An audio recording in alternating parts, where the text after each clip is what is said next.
Hello, welcome to this fourth video which presents the challenge that consists in considering any type of input data in machine learning-based early decision making. Here is the outline of the 7 short videos which present the main ideas extracted from the founding paper of this new field of research. Here is the identity card of the original problem of early classification. Today we will open this lock, and the purpose is to consider any type of data collected over time as input of the system. There are many types of data which can be considered as they are collected over time. The following is a non-exhaustive list. The first family of data consists of complex signals such as multivariate time series and videos. Sequence data is also collected over time, such as log data. There also exist graphs which evolve over time, as it is the case with the customers of Orange, where the node and the links of this graph can appear and disappear over time. Relational data is an extremely common type which also evolves over time. Indeed, in companies, information systems store relational data which consist in tables which are linked together by keys. Both the content and the structure of this relational data can change over time. Finally, the last example is textual data collected over time, such as threads on a forum or successive posts on a social network. As this slide shows, there are many types of data which can be collected over time. But that is not all. We also need to define the pattern we want to score. And for each data type, there are several options. The range of possible input data is therefore very important. This slide presents only 2 examples of data type, considering the case of a binary classification which aims at detecting anomalies.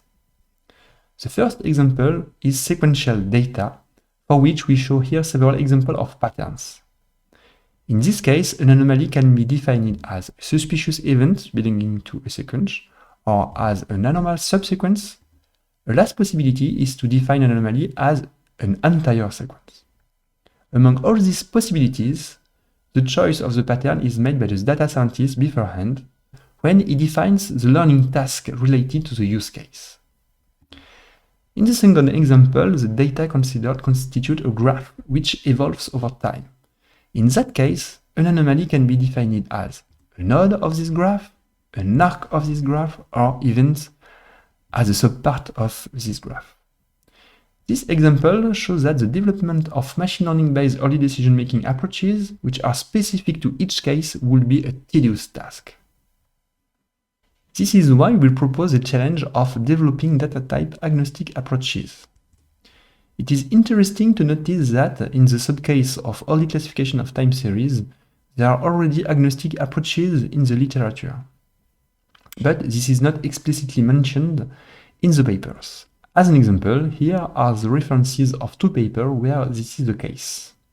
This challenge is related to both the design and the implementation of early decision-making algorithms. Regarding the implementation, we recommend using a pivotal format that makes the algorithm data type agnostic. Here is a proposal of what this format can be in the case of classification problems. In the following illustration, the input data can be of any type, and here we consider the example of graph data. Then a collection of time-indexed models is learned through a feature engineering step which remains specific to the input data type. To carry out the learning of the triggering model, the training set is recorded using a pivotal format. This pivotal format must be agnostic to the type of input data, but it is specific to the learning task. In our example, a classification problem is considered, and the training examples are encoded by a matrix whose rows corresponds to each example and the column corresponds to the temporal index. In the cells of this matrix, a specific format for the learning task is used. Here, it is the vector of conditional probabilities which are estimated by the classifiers. Finally, the data type agnosticity property already exists in the literature, but it is not identified as a critical one.